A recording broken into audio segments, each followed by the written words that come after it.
I came to Ohio University about a year ago as an undecided student, and the university has undecided students all join learning communities. Learning communities are an opportunity for our students to get connected to one another, to engage in this campus life. And right now, over 70% of our first-year students are involved in our program. The community I was in was called Athens Immersion, so general culture of Athens. Lead Ohio was an 1804 grant-funded program, and the idea was to accelerate the first-year experience for our Lead Ohio participants, in that we wanted to show the students kind of the better parts of Athens. Already as a freshman, you have these great, rich, Athens-centric experiences that I think in a lot of ways shape not only your first year here at Ohio University, but hopefully the next 3.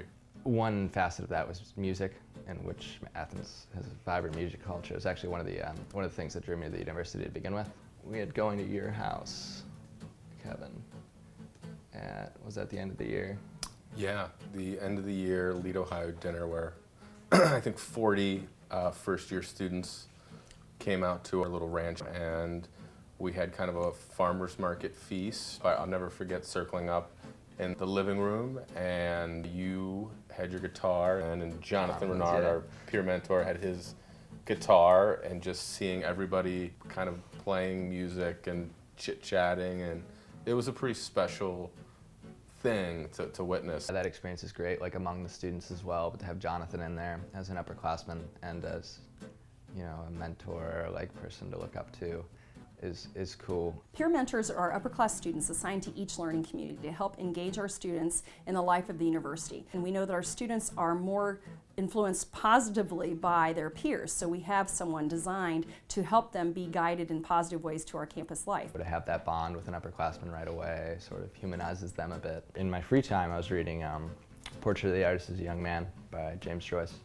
And Kevin invited us to come down to his office anytime, you know, chat about things. And he asked what I was doing, you know, and I mentioned that I was reading that, and he's like, oh, you know, are you thinking about being an English major? Well, I guess I am, actually. I remember that conversation being sort of the snowball that kind of built into your avalanche of success freshman year. Then I heard whispers about the honors tutorial college, and I liked what I was hearing, so I looked into it and went down to Kevin's office and was like, this is what I want. It was a pretty powerful learning experience, because I think you experience that feeling of wanting something so bad, but having to work your butt off to get it by yourself, more or less. The learning community definitely helped facilitate that, though. And it paid off. And it's another community that I've found. It's sort of been an extension of that, a community of like-minded peers that help facilitate your growth and, you know, will push you as well.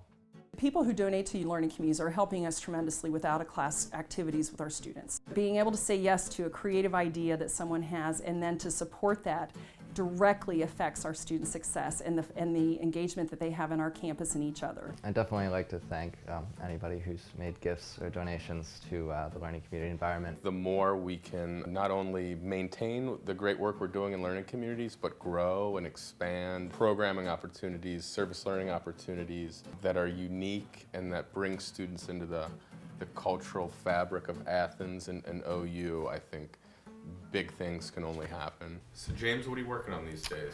I've just been working on these like Django type vamp things. You know, kinda